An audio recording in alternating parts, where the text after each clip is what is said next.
I think it's her father. Why can't they find her pops, man? Because he's probably dead. Welcome to Watch Mojo, and today we're counting down our picks for the top 10 horror movie conspiracy theories. Puppeteers. Puppeteers? Pop-Tarts? Did you say you have Pop-Tarts? For this list, we'll be looking at theories about horror universes, connections between films, or larger conspiracies within the movies that extend beyond the surface narrative. Keep in mind that there will be spoilers for what actually does happen in the movies. Did you agree with any of these? Let us know in the comments below. Number 10, the Paranormal Activity movies are real. Paranormal Activity franchise. Remember back when the Blair Witch Project came out and everybody thought it was real footage? Well, here's that again, only this time in conspiracy theory version.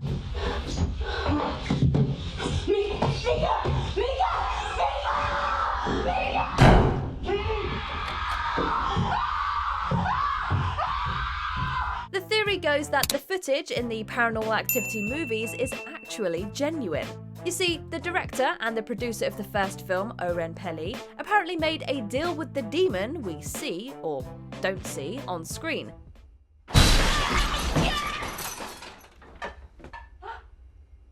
He filmed its hauntings and showed them to the world, thereby scaring millions and increasing the demon's power. In return, Peli was obviously made a very rich man. Indeed, as of 2021's Next of Kin, the franchise has grossed just under $900 million. And that's just box office figures. That's not true at all. You know it. Get over it. Number 9, Michael Myers is a tethered. Halloween franchise and Us. Once upon a time. Leave it to Reddit to come up with the most outlandish yet surprisingly plausible theories. One user believes that the universes of Halloween and Us are connected.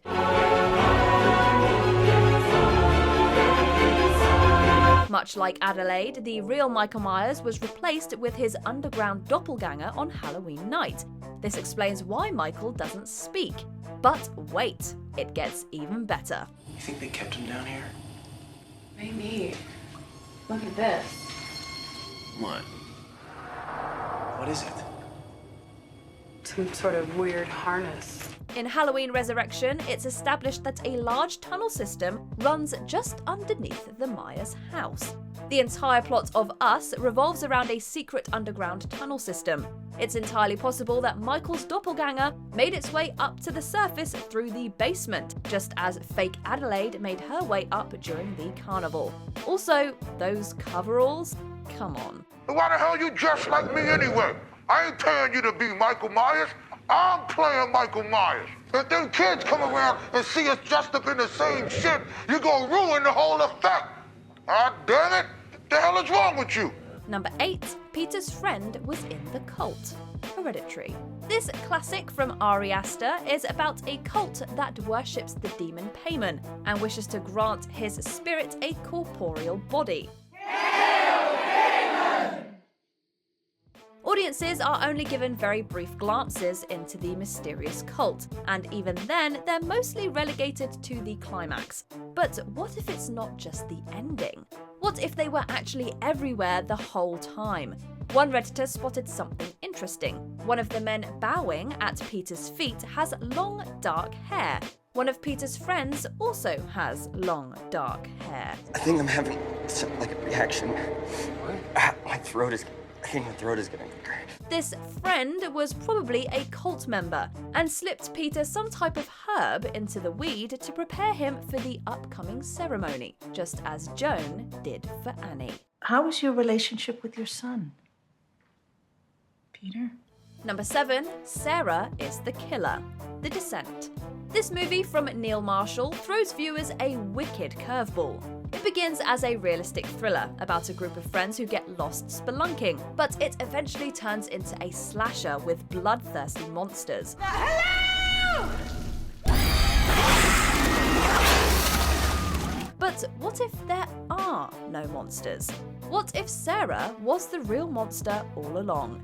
Sarah suffers a horrible tragedy at the beginning of the movie, when her husband and daughter are killed in a car accident. Then she goes spelunking with her friends and kills them all in a descent into madness. You can get dehydration, disorientation, claustrophobia, panic attacks, paranoia, hallucinations. Characters explicitly mention the hallucinations and delusions that spelunkers can experience, so it's entirely possible that Sarah was envisioning the crawlers when really it was just her all along.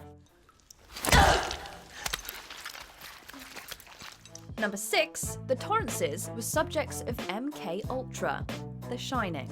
Many horror theories revolve around characters losing their minds. It helps explain the otherworldly events that occur throughout the movie. Hello, Danny.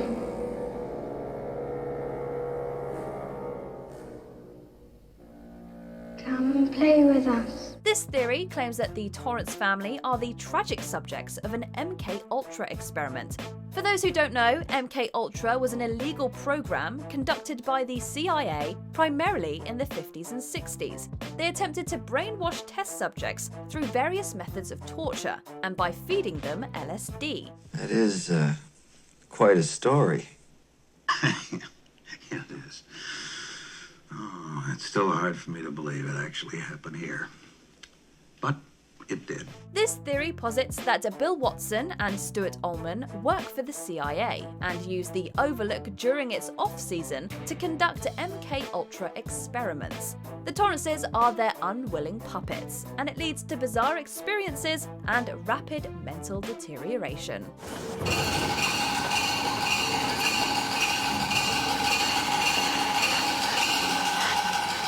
Number 5, Kurt is working with the facility, the cabin in the woods. It's hard to picture Chris Hemsworth as the bad guy, but we might have seen it without realizing. You want to spend the weekend in jail? Because we'd all like to check out my cousin's country home. Kurt is the one who leads the gang to the cabin. He's the only one who picks 2 summoning items in the basement. He takes Jules outside so that she can be the first one to die, as ordered by the facility. This isn't right. We should split up. We can cover more ground that way. Yeah. Yeah, good idea. Really? He immediately reverses when the tunnel blows, almost as if he was expecting it to happen. Is it possible that Kurt was working with the facility all along? His death is also curious.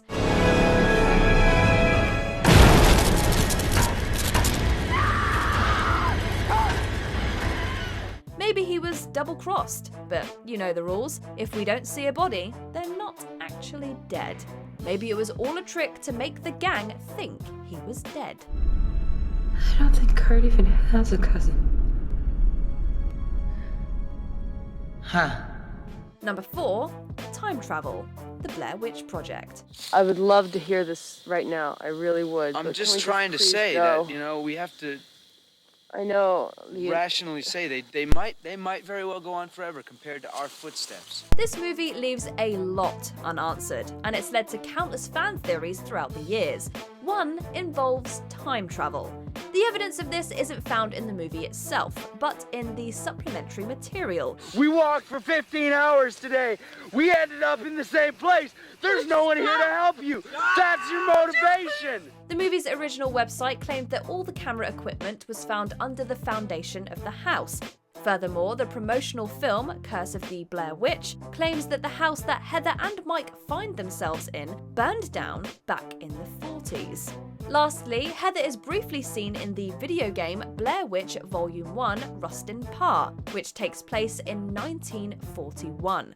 All evidence points to the characters going back in time once they enter the mystical woods. When was the last time you saw us? Earlier this afternoon. I'm not lying. It's been 5 days since we saw you. Number 3, Roman was in the first Scream. Scream. This slasher managed to make the tired slasher genre new again. It did so through some clever meta-humor and the unique twist of having 2 killers, Billy Loomis and Stu Maukers. Surprise, Sydney. Scream 3 reveals that this was all orchestrated by Roman Bridger. It was like he was making a movie. You. This is all because of you. I'm a director, Sid. I direct. We don't know if this was retconned or planned from the beginning, but there are some clues that Roman was in the first Scream. A ghost face stalks Sidney and Tatum while Billy and Stu are at the video store. On the night of Casey's killing, Billy was with Sidney and Stu was supposedly with Tatum. Yeah, it was. Finally, when Ghostface appears in the grocery store, his reflection can be seen over a product called Romantica. Was that a subtle nod to Roman's inclusion? Roman? It was Roman? Number 2, Kevin McAllister grew up to be Jigsaw, Home Alone, and Saw franchise. I want to play a game. We like to picture Kevin McAllister growing up to live a happy life with his extended family, maybe even giving Buzz the odd brotherly handshake every now and then. But we're optimistic. This theory posits that Kevin actually grew up with serious mental problems and eventually turned into the Jigsaw killer. Yes, I'm sick, officer. Stop! Like, the keys here! Sick from the disease eating away at me inside. Sick of people who don't appreciate their blessings. Sick of those who scoff at the suffering of others. The obvious connection is their shared love of traps, but it goes a little deeper than that. Kevin reacts with violence upon witnessing the pizza injustice. He gleefully torments the delivery boy with fake gunshots. His traps are incredibly malicious, and they have serious potential to kill the burglars. You guys give up, or you're thirsty for more? Seems like Kevin has some bottled up issues that are just waiting to be unleashed. Game over.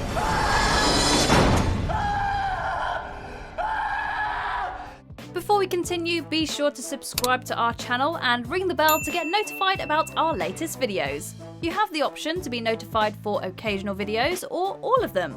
If you're on your phone, make sure you go into your settings and switch on notifications.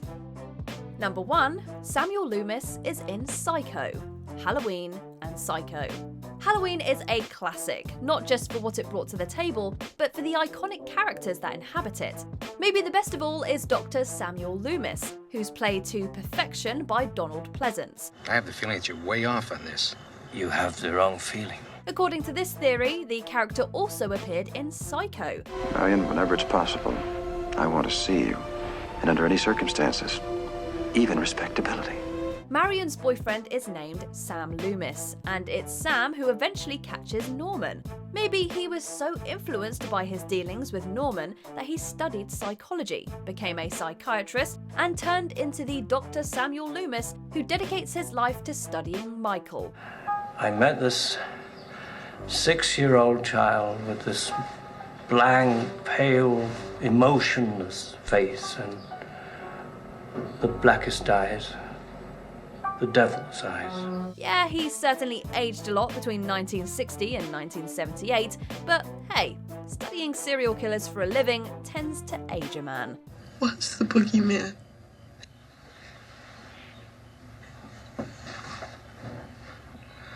As a matter of fact, it was. Did you enjoy this video? Check out these other clips from WatchMojo, and be sure to subscribe and ring the bell to be notified about our latest videos.